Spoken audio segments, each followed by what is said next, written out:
नमस्कार दोस्तों, मैं मनोहर और आप देख रहे हैं आपका ये अपना यूट्यूब चैनल मनोहर लवंशी। दोस्तों, आज मैं इस वीडियो में आपको 9th से 12th तक की बहुत ही महत्वपूर्ण जानकारी देने वाला हूं। दोस्तों, अभी आपकी त्रैमासिक एग्ज़ाम बहुत ही पहले समाप्त हो चुकी है और अब अर्धवार्षिक परीक्षा भी जल्द ही होने वाली है। तो अर्धवार्षिक परीक्षा से जुड़ी संपूर्ण जानकारियाँ मैं इस वीडियो में आपको देने वाला हूँ। ठीक है दोस्तों, तो वीडियो में कंटिन्यू बने रहना और अगर आप चैनल पर नए हो तो सब्सक्राइब कर लेना और नोटिफिकेशन बेल को जरूर ऑन करना ताकि हमारी वीडियो का नोटिफिकेशन आपको सबसे पहले मिले। तो दोस्तों, वीडियो को बिना टाइम वेस्ट किए स्टार्ट करते हैं। दोस्तों, आपसे निवेदन है कि अगर आपका कोई भी दोस्त 9th से 12th क्लास में हो तो उसे यह वीडियो जरूर शेयर करना। दोस्तों, आपका फर्स्ट डाउट है अर्धवार्षिक परीक्षा की तैयारी कैसे करें। सेकंड है प्रश्न बैंक से कितना प्रतिशत आएगा और फिर अगर आपको कुछ भी याद नहीं है तो भी आप पास होने के लिए क्या करें और अर्धवार्षिक परीक्षा के प्रश्न कहां से आते हैं। संपूर्ण जानकारी दोस्तों इस वीडियो में मैं आपको देने वाला हूं। अगर आप यह वीडियो लास्ट तक देखते हो तो टॉपर बन जाओगे दोस्तों अर्धवार्षिक परीक्षा के पेपर में। तो दोस्तों, अर्धवार्षिक परीक्षा की तैयारी आपको कैसे करना है आपको बता दूं। अर्धवार्षिक परीक्षा की तैयारी आपको बुक से ही करना है। बुक से इसलिए करना है दोस्तों क्योंकि बुक से ही सारे क्वेश्चन आएंगे। ठीक है, अब आप पूरी बुक तो पढ़ नहीं सकते, तो क्या क्या पढ़ना है ये मैं आपको बताऊंगा। वीडियो में कंटिन्यू बने रहना। ठीक है दोस्तों, यहाँ पे आपको बुक को पढ़ना है, जितना हो सके उतना पढ़ लेना और उसके बाद आप परीक्षा अध्ययन और परीक्षा बोध को भी पढ़ लेना। अब परीक्षा अध्ययन और परीक्षा बोध आ चुकी है 2022-23 की, आपको कहाँ मिलेगी, मार्केट में मिल जाएगी आसानी से। अगर आप वहाँ से नहीं ला सकते तो आप फ्री में PDF डाउनलोड कर सकते हो। हमारे टेलीग्राम ग्रुप में ज्वाइन हो जाइए। टेलीग्राम ग्रुप की लिंक डिस्क्रिप्शन बॉक्स में दी हुई है, वहाँ पे हम आपको परीक्षा अध्ययन और परीक्षा बोध की PDF सेंड कर देंगे, तो वहाँ पे आप ज्वाइन हो जाइए। ठीक है, अब परीक्षा अध्ययन और परीक्षा बोध पढ़ने के बाद आप प्रश्न बैंक को जरूर पढ़ना, क्योंकि दोस्तों आपकी जो त्रैमासिक परीक्षा भी हुई थी उसमें बहुत सारे क्वेश्चन आपके प्रश्न बैंक से आए हैं और जो आपकी अर्धवार्षिक परीक्षा होगी उसमें भी आपका 50 से 60% प्रश्न आपके अर्धवार्षिक परीक्षा में जरूर आएंगे क्वेश्चन बैंक से। ठीक है, तो क्वेश्चन बैंक को जरूर पढ़ना और सबसे पहले आप इनके ऑब्जेक्टिव याद कर लेना, क्योंकि दोस्तों देखो ऑब्जेक्टिव क्या है कि आपको याद रह जाएंगे, कोई ज़्यादा बड़ी बात तो है नहीं ऑब्जेक्टिव याद करने में। तो ऑब्जेक्टिव सबसे पहले याद कर लेना, फिर प्रश्न याद करना।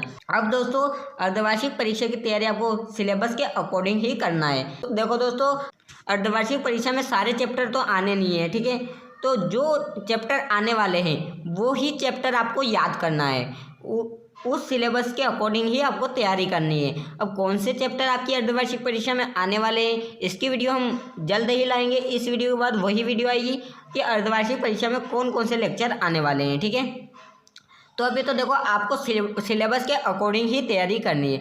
जो लेक्चर आ रहे हैं उनको याद कर लो, फिर जितना हो सके उतना प्रश्न बैंक को पढ़ना, परीक्षा अध्ययन परीक्षा बोध को पढ़ना। ठीक है, और उसके बाद पास होने के लिए क्या करें। अगर आपको कुछ भी याद नहीं है तो आप पास होने के लिए क्या कर सकते हो। दोस्तों, आपने अगर अभी तक पढ़ाई चालू नहीं की है तो अपनी पढ़ाई आज से ही चालू कर दे और आपको 5 बजे उठना है। सुबह के 5 बजे उठ जाइए और शाम की 9 या 10 बजे सो जाइए। ठीक है, तो आप अभी से तैयारी करने लगी है, क्योंकि दोस्तों अर्धवार्षिक परीक्षा का जल्द ही टाइम टेबल आने वाला है। जैसे ही आएगा मैं आपको प्रोवाइड करवा दूंगा, चैनल को सब्सक्राइब करके रखना। ठीक है, उसके बाद आप आज से ही तैयारी करने लगिए और अगर आप इनमें से कुछ भी याद नहीं कर सकते, मैंने जो बताए हैं ना आपको कि परीक्षा अध्ययन परीक्षा बोध प्रश्न बैंक, अगर आप इन किसी को भी याद नहीं कर सकते तो फिर आप मेरे द्वारा जो महत्वपूर्ण प्रश्न दिए जाएंगे उनको याद कर लेना। अब महत्वपूर्ण प्रश्न की सीरीज जल्द ही स्टार्ट करने वाला हूँ 9th से 12th तक के स्टूडेंट की,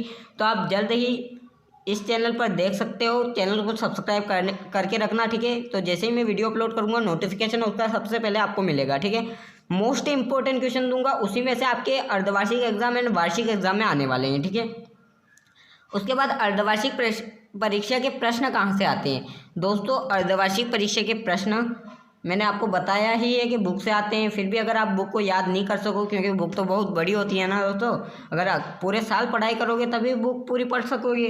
अर्धवार्षिक परीक्षा तो अभी जल्द ही होने वाली है, तो अर्धवार्षिक परीक्षा के लिए आपको जो पिछले 5 सालों के पेपर होते हैं ना उनको पढ़ना है।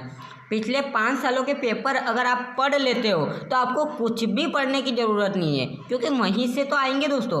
अब अर्धवार्षिक परीक्षा के भी पिछले 5 साल के पेपर पढ़ना है और वार्षिक एग्जाम के भी पिछले 5 साल के पेपर पढ़ना है। बस इन पेपर को पढ़ लेना, फिर आपको कुछ भी याद करने की ज़रूरत नहीं होगी, क्योंकि दोस्तों पिछले 5 सालों के पेपर में से सारे क्वेश्चन आएंगे। ठीक है, तो अर्धवार्षिक परीक्षा के प्रश्न आपके पिछले 5 सालों के पेपर में से ही आएंगे, तो आप पिछले 5 सालों के पेपर याद कर लेना।